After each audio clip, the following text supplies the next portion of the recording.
Hi guys, this is Texas Tiger Diggs. I bought some paracord a while back, and then one of my commenters said, "What are you going to do with the paracord?" He knows I'm pretty much in the urban or suburban area, and paracord might not be the most useful thing to me. But I did get a chance to do some things with it here. I made this little,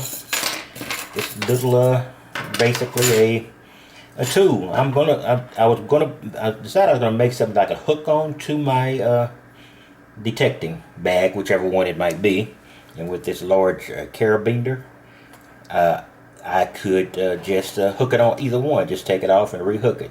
It's a slide lock carabiner, and it says on here, "Not for climbing." You know what that is? It's one of those 75-pound weight capacity.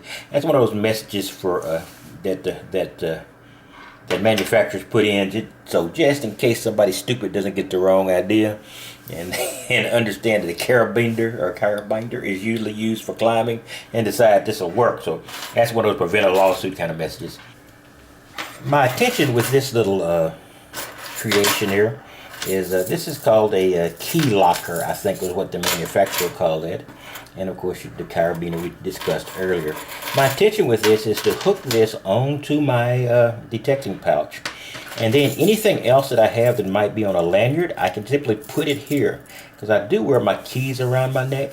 But if I attach my key lanyard to this and just drop it in there, then I've always got it attached without having it around my neck. Since I do wear, I do hang my desk controller around my neck sometime, and etc. So it gets to be a little bit of a traffic jam up there. But I could also put the lanyard for my pin pointer on here, and with this length, and then say the length of a lanyard or an attachment this long, I can just set my bag down. I can do my detecting, and I can pick my bag up, and I always know I will be moving around and carrying my pin pointer with me. So that was my intention for this. So hopefully that'll be a useful tool. At least it's a useful tool for a man who could be becoming a forgetful old guy. I think I already am there, but I know what's in my future. So this is a snake knot. I'll put the information down below of the video I'll watch to do that. But that one turned out pretty well. And I did do something that I hadn't seen done before, and it might be unique enough to be of interest. I'm sure somebody else has done it. I did not use a lighter to end my paracord or to melt it in or tie it off. I used a soldering iron, a very hot, very fast soldering iron, and I found that very easy. I didn't have to worry about controlling the heat or where it was going. And voila, it did a good job at sealing off the end of my my paracord. Now this was a successful experiment. If you look here, you can see the binding was very, very well done. And this is one of those two poles or two spindle type deals, and it worked out a lot better than I thought it would. Now the ends are pretty amateurish. Now when I got to the end, this is late at night, it got really complicated with knots, and my patience began to wear thin. So I sort of just threw something together here. That's not great on the end, but pretty good in the body.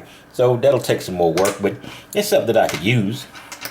But I just wanted to show that that I didn't buy the paracord just for the heck of it. I was going to use it and see if I can build it into something useful for me. And I think this might actually be useful. In any case, I just wanted to show my little paracord first dip in, and that's about all. And I will see you back out in the field very, very soon. I was going to go out and detect today. Thought there was going to be some rain. I never wish for rain in Texas because of that tornado lightning combination that often comes along this time of year. But it was some threatening rain, but it passed north of us, so the arid and rocky conditions still continue. But I hope they're going to be relieved pretty soon, because I want to go out to new areas, but I don't want to go out to new areas where I'm going to be working in this, this horrible soil. So I'm trying to get the best out of the areas I know a bit about. But as soon as we get a little rain, I'm moving down south to where the older coins and the hopefully more treasure might lie. I will talk to you later. You have a wonderful day.